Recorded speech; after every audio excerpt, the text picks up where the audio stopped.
Pemerintah Malaysia akan kembali memberlakukan lockdown atau karantina. Kebijakan tersebut diambil jika jumlah kasus positif COVID-19 mencapai lebih dari 100 kasus per hari.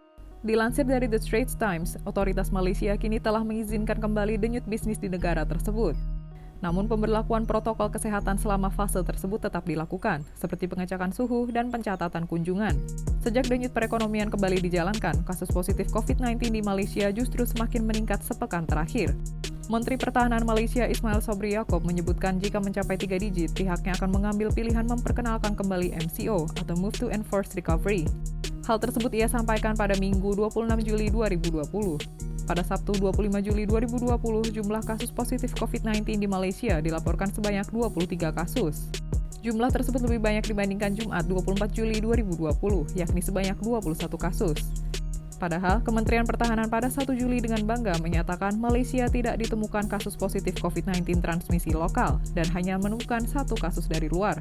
Terakhir kali Malaysia melaporkan kasus positif COVID-19 di atas 100 adalah pada 4 Juni. Ketika itu, otoritas Malaysia melaporkan 277 kasus. Sementara itu, total jumlah kasus positif COVID-19 di Malaysia mencapai 8.884 kasus dengan angka kematian 123 orang. Ismail menambahkan salah satu alasan utama melonjaknya kasus positif COVID-19 di Malaysia adalah karena masyarakat mulai abai. Malaysia pertama kali menerapkan MCO pada 18 Maret. Mereka mengarantina sebagian besar wilayahnya selama lebih dari 3 bulan untuk menekan penyebaran virus corona. Selama MCO berlangsung, kebanyakan orang hanya diizinkan meninggalkan rumah jika hendak membeli bahan makanan atau obat-obatan. Selama fase itu pula, otoritas Malaysia hanya mengizinkan pekerjaan penting, seperti pekerja rumah sakit dan karyawan supermarket, untuk meninggalkan rumah mereka setiap hari.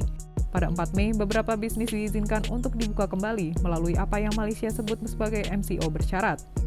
Sejak saat itu, kasus-kasus baru mulai naik lagi. Mulai 10 Juni di bawah MCO pemulihan, hampir semua sektor sosial seperti pendidikan, agama, bisnis, dan ekonomi diizinkan untuk melanjutkan operasinya secara bertahap. Keluar masuk ke 13 negara bagian Malaysia juga diizinkan untuk dilanjutkan. Ismail mengatakan dalam rangka penegakan protokol pemulihan MCO, pihak berwenang telah menangkap 617 orang karena berbagai pelanggaran. Sebanyak 20 orang diserahkan oleh polisi untuk diinvestigasi dan 597 orang dihukum dengan denda.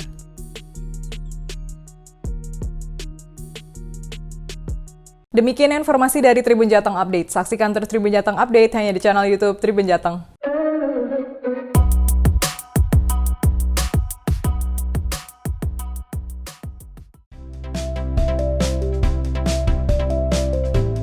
Jangan lupa subscribe ya.